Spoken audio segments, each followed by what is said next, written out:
We're delighted to be joined today by Lelia Lim, Managing Partner Asia Pacific for Lim Logus and Masters. Lelia, hi, good to see you.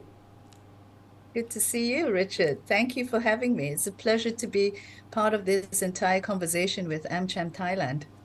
Brilliant, thank you. So look, obviously before we jump into the topic, maybe you can give us a little bit of background to yourself and your experience. Sure. I must admit, I didn't have a typical linear career.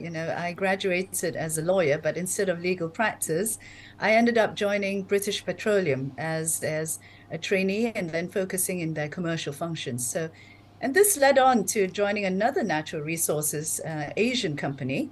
And I served in a corporate capacity over there in both human resources and legal. I was then approached by Korn Ferry International, which is a global executive search firm, where I remained for about 13 years in their global industrial and consumer practices. It does seem like a lifetime away, Richard. I found it. I founded Lim Logus and Masters in 2016 because the conversations with clients were widening beyond just recruitment itself. And today we work with multinational companies and we offer services in disruption management, executive search, and transition management to help them transform and change mindsets within their organization. Fantastic. Yeah, I must admit I've never met a great headhunter that actually wanted to go into recruitment. So you're on the right tracks. Okay. Well, look, we're looking forward to the discussion today, Lydia, and thank you again for joining us. Thank you. And yes, as we said today, we're really going to focus on ESG and how that's affecting the growth of and the implications for talent management. Typically, what we've seen over the years is that Asian markets have been quite reliant just simply on organic growth. The markets have generally accelerated due to organic mechanisms. And when we're talking about things like the future of work and how we attract and retain the best talent, obviously it's getting a bit more sophisticated in the market. So in terms of when we're talking attraction and retention, how do you think ESG is the new driver? I know you've got some case studies to run us through, but maybe you can explain briefly how some of those principles are becoming primary drivers in talent management initiatives. Yeah. Um, I'm the managing partner for Asia, so I'll give you an Asia Pacific perspective if that helps in this conversation. And then with the case studies as well, we'll bring in a lot more about Southeast Asia and South Asia. So increasingly, we find that discussions around people, profit, and planet are becoming a major focus for governments, for corporates, and individuals. Just to give you a statistic, in 2022, the emergency data database recorded about 387 natural hazards and disasters worldwide, right? And that meant it impacted and caused the death of about 30,000 lives, affecting Wow. 185 million people, right? And that economic loss alone translates to around $220 billion US dollars. So sustainability post-COVID has become a compulsory goal. And with that, the three pillars that support sustainability, which are environmental, social, and governance, become even more critical in everyday discussions, right? So in the corporate world, in the business world, this drives the way we engage with our internal and external stakeholders. Our employees are our internal stakeholders. Our external stakeholders are our consumers, investors, and regulators, and they are increasingly demanding for a sustainable, ethical, and responsible business model. So people are at the very heart of this movement. Does that make sense? Absolutely. Typically what we've seen, I know that a lot of Asia Pacific CEOs have committed to either net zero or carbon neutral target. And again, traditionally, we've seen that this Asia Pacific area has lagged behind some of the global benchmarks. Typically, we've been a little bit over reliant on, let's say, fossil fuels, and we've been more of an industrial heartland. And obviously, as we're accelerating different uses of energy and resources, that does mean we're trying to catch up. There are shoots of promise, though. I know we have to. I saw some figures from PwC that said we need to accelerate our decarbonisation rate by about 13 times. Yeah, that's quite ambitious. But it's good that we're seeing several countries in the region, not just the Oceania, but countries such as Thailand are now ahead of the global benchmarks. So this does bode well. In terms of the so let's say that ESG is no longer a nice to have, but it is a must have, especially in terms of capital, which is a separate topic, but also in terms of talent. So how has the shift towards this sustainability in talent management impacted company strategies? What have you actually seen when it comes to implementing strategies to attract and retain the top talent? Yeah, no, that's becoming so critical now. So post-COVID, we heard of the Great Resignation. I'm sure you have. So in the US alone, about 48 million people quit their jobs in 2021. And if we look at the recent Michael Page study in 2022 for Southeast Asia and Singapore, within that, the report suggests that 81% of people surveyed within Southeast Asia are planning to quit in the next 6 to 8 months. And 73% of the respondents are looking for new career prospects in the second half of the year. Wow. So it Okay. is a time where we're no longer having that equilibrium in terms of talent and the demand for talent. So talented people need organizations much less than organizations needing talented people. And the reason is employees will only engage with work that they really, really want to do. They have a choice since COVID to be able to say, all right, my expectations are different now. What is it that we should be doing differently for the next 5 to 10 years?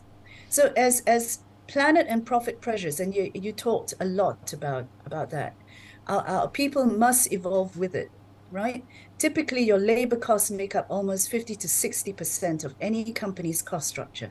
And therefore, given the changing mindsets towards work and the new commercial, environmental, and even government pressures, talent needs to be even more flexible, scalable, and productive. So by adopting and implementing ESG policies, companies commit to integrating ethical and responsible considerations into their decisions and their daily operations. So this translates itself into an organizational culture that values integrity, social responsibility, and respect for the natural environment. And employees therefore feel motivated and proud to work for a company that promotes these values and ethical principles, which in turn contributes to higher employee engagement, productivity, and job satisfaction. And I don't know whether you'd like me to share a statistic on a slide here. I can do so. Otherwise, I'm happy to bypass that. No, please go ahead. Yes, certainly. We spoke for a number of years just while you're getting your slide prep there about a move towards a more purpose-driven mission. And I'd be really interested in any more data you've got on that you could share with us. Yeah, let me share my screen. I've just put it up on screen now. So you can tell from here that there have been several studies around how ESG is essential for attraction. Sustainable practices, so importance for millennials seeking an employer. Deloitte has taken a study and it makes up 76% of respondents who say that this is very important. Are ESG goals just as important? Do they prioritize it? We're looking at 78% of millennials responding to this on Korea's future.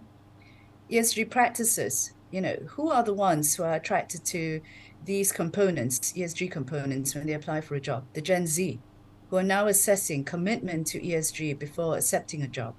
And this study was done by Cone Communications. 76% of the respondents said yes. And from PwC, we've got societal impact.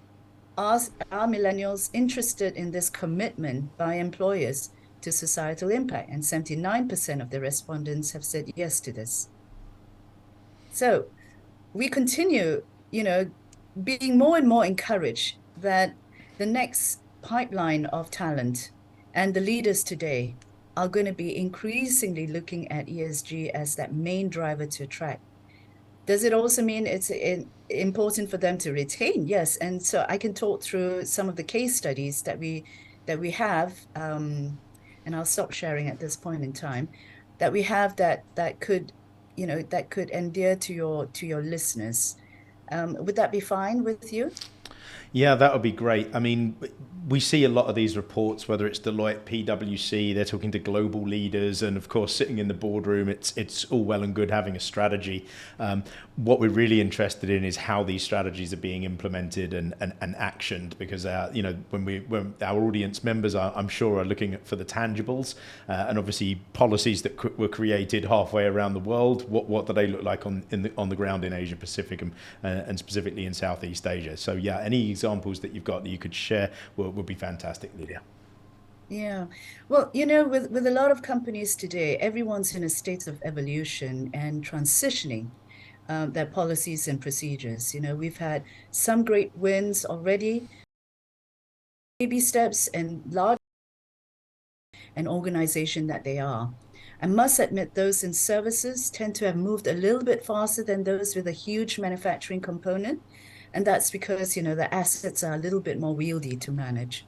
So let me give you a great example. Infosys, which is a large global organization with about 328,000 employees in 56 countries.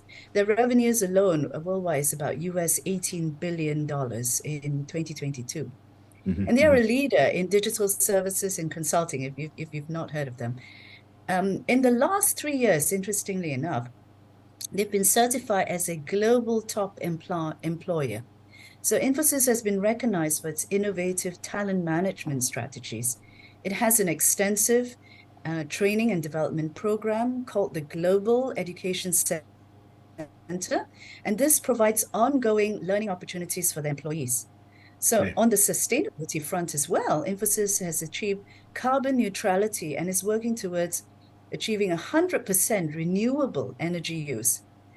So we're looking at effective reskilling, and what they're doing is closing skill gaps and improving recruitment, retention, and diversity factors, right? So it incorporates change management into its digital talent transformation programs. And this helps HR, in turn, mitigate the risks of skill shortages.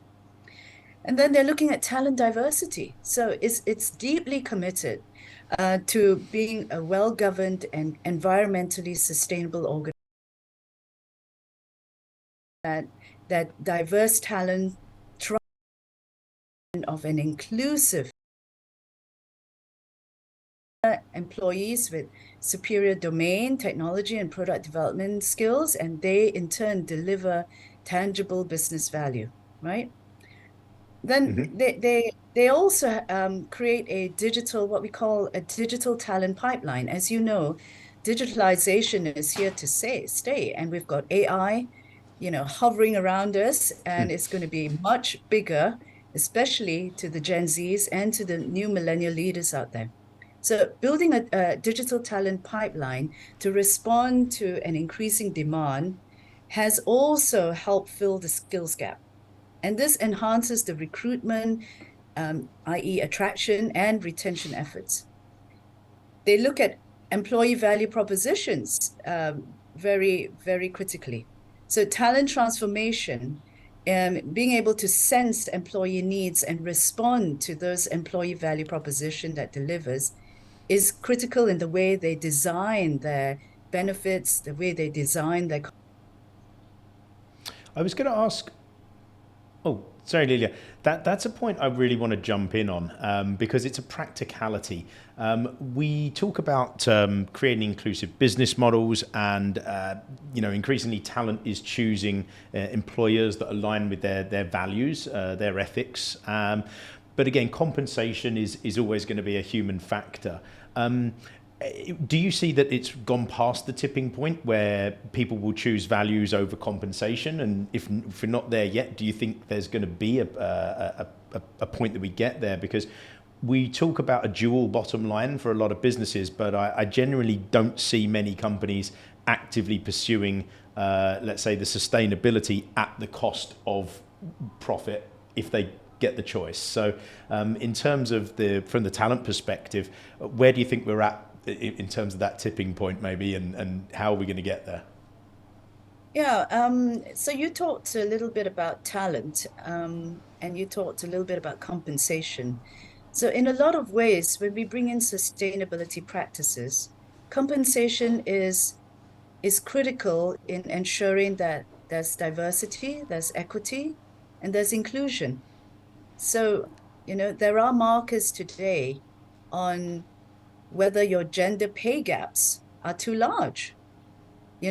Companies Yeah. are being penalized for being discriminatory. And that's going to be part of the way you're attracting talent and retaining them as well. Compensation strategies today also look at the cost structure.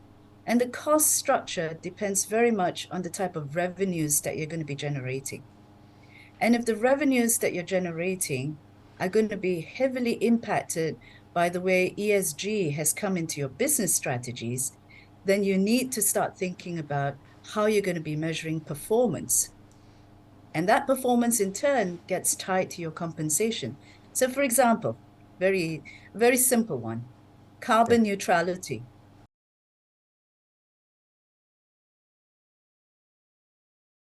performance measure. Extensively wasting time on aeroplanes, for example, not cycling to work, spending too much time in traffic. That all adds into that environmental factor, which then pushes back to the company in terms of meeting its own targets. And that in turn hits on HR to ensure that these performance indicators go into the way you measure your annual KPIs. Do you see companies? Do you see companies educating and informing their staff or providing platforms? Because obviously the average employee may be well intentioned and want to contribute to neutrality, but maybe they don't have the mechanism, the opportunity, or simply the information to do this.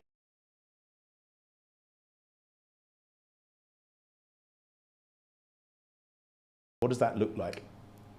So that it's not one item that attracts talent, it's a multiple engagement, right, that attracts talent.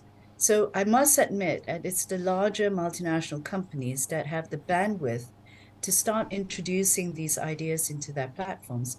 But then having said that, smaller companies are making the effort because they're now seeing that their story has to be genuine and authentic in order to attract talent.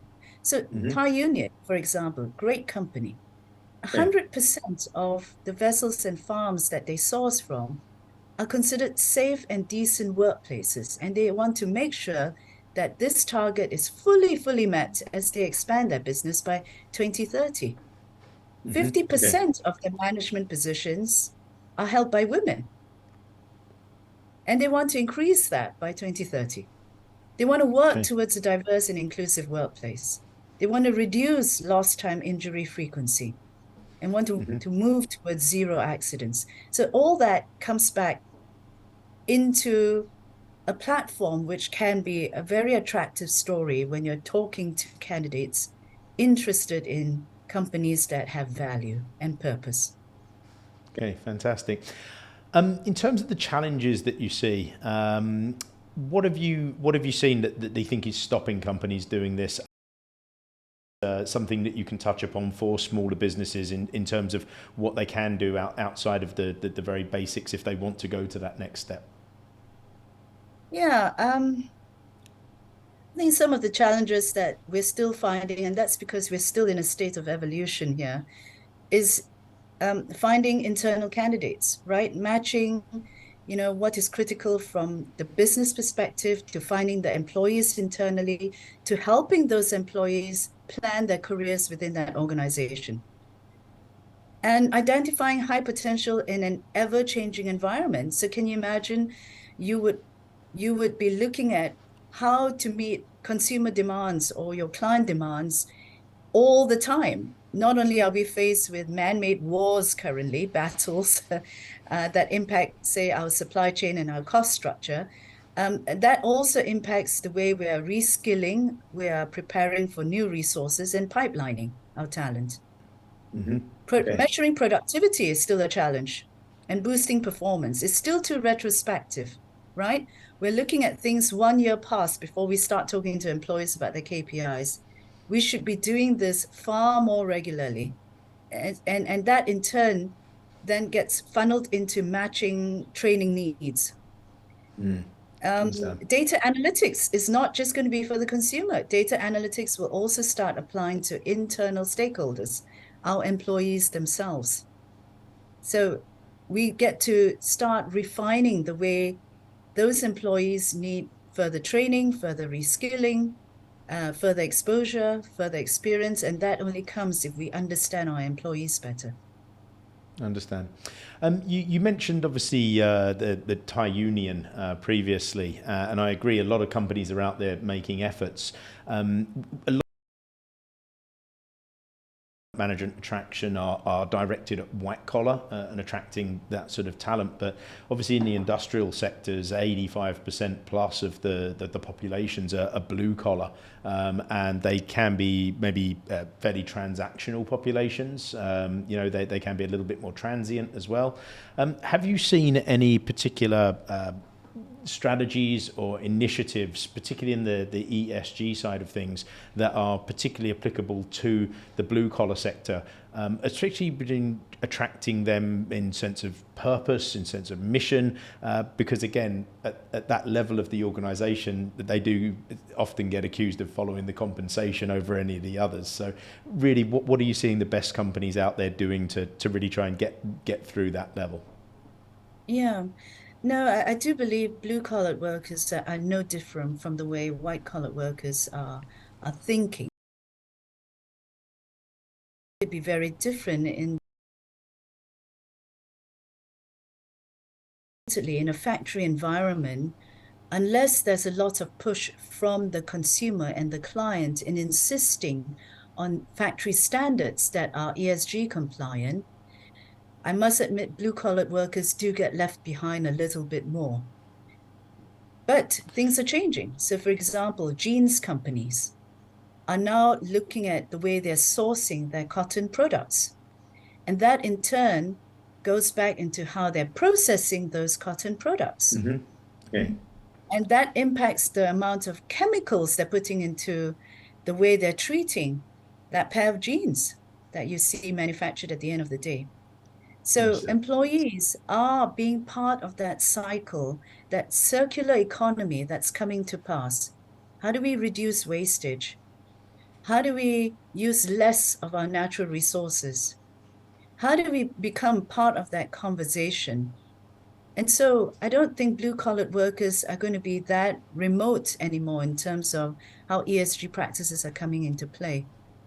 They Great will stuff. be far more interested in how it impacts their lives, their children's lives, their grandchildren's lives.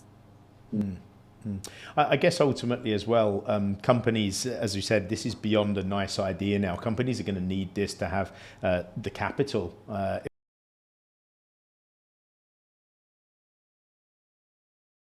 Rewards and longevity of jobs. So it does become hopefully a bit more of a self-sustaining ecosystem. So thanks for sharing there, Lelia. Now, obviously looking forwards, we're very interested and the audience are always interested in what's happening next. So what are you seeing particularly in terms of the trends or the mega trends that are emerging for the future of talent management? Yeah, no, it's a bit like looking in the crystal ball, isn't it, Richard? Talent management, I believe, will continue to face disruptions. The way we are defining work, the way we're defining work structures, workplaces, for example. And, we're going to be faced with a lot more challenges around availability of skills. And this combined with the advent of AI and an aging population as big trends coming on board, especially in Asia now, we will need to be prepared for an increased focus on purpose, employee experience, looking at proactive planning instead of reactive planning, and alternative sourcing of capability, right? I think employers at the end of the day need to reshape the way they're looking at workforce, and to develop a business model around that will be that next challenge for them. I would recommend, that they look at the entire life cycle of what it means to be engaging with an employee. So start asking your hiring to reduce racial discrimination, gender discrimination, etc. Look at the sustainability mindsets. Do you have sustainability mindsets in your organization? Because if that's going to be a core DNA in the way business strategies are forming, you need to build that mindset.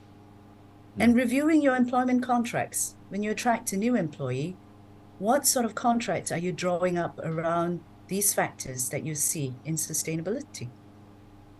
Second is performance and re-education. Do you link sustainability standards towards individual KPIs? I talked about that a little bit earlier.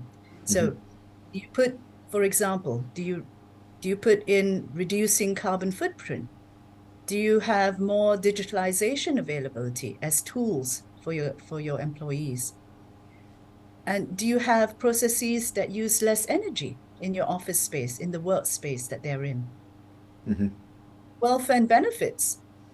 That's a third area that you need to look at. How do you then incentivize for sustainability? Do you have the right legal framework for hybrid working? Have you gone through your contracts recently for that? Identifying areas of mental wellness, because that's going to impact productivity. And what sort of employee engagement tools do you have today? Remuneration. I know that's a big hot topic. How do you align your remuneration to sustainability goals, right? How do you reduce wastage? How do you align to broader business purpose? I talked about genes just now. But likewise, even growing rice today,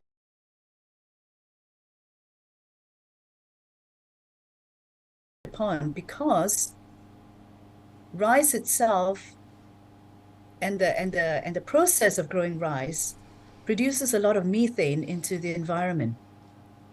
How does that in turn, how do you then convert that into a conversation around common bend in incentivizing not just your farmers out there, but the employees supporting the farmers, the way you're processing rice, the way you're harvesting rice, and how does that then come back to the employee in terms of incentivizing him to do the right thing?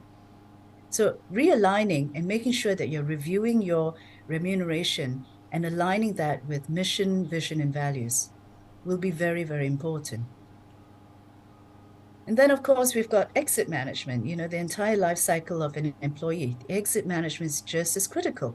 Communicating and connecting, building that ecosystem around people, creating that larger network through alumni and referrals vertically and horizontally across your business, so that your pipelining becomes wider.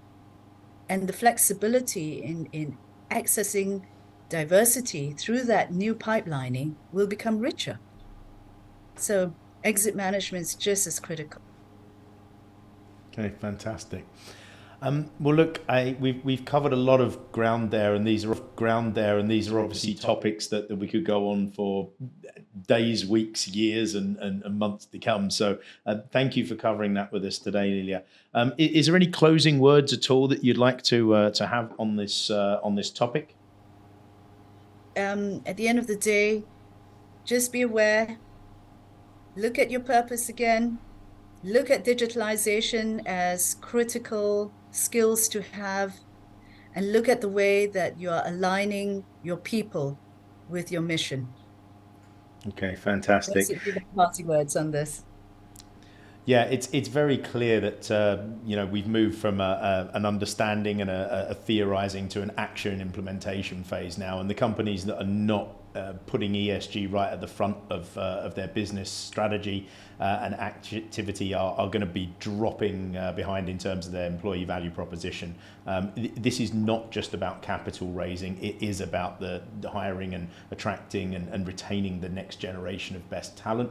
And yeah, well, I totally agree that these are trends that we're seeing not just now, but are going to extrapolate into the future and for generations to come. Lelia, thank you so much for joining us today. It's been a pleasure to talk to you on this topic, and I'm sure everybody can see the contact details on the screen if they want to get hold of you for further information and follow up after this. Thank you, Richard. Pleasure is mine. Thank you again. Take care.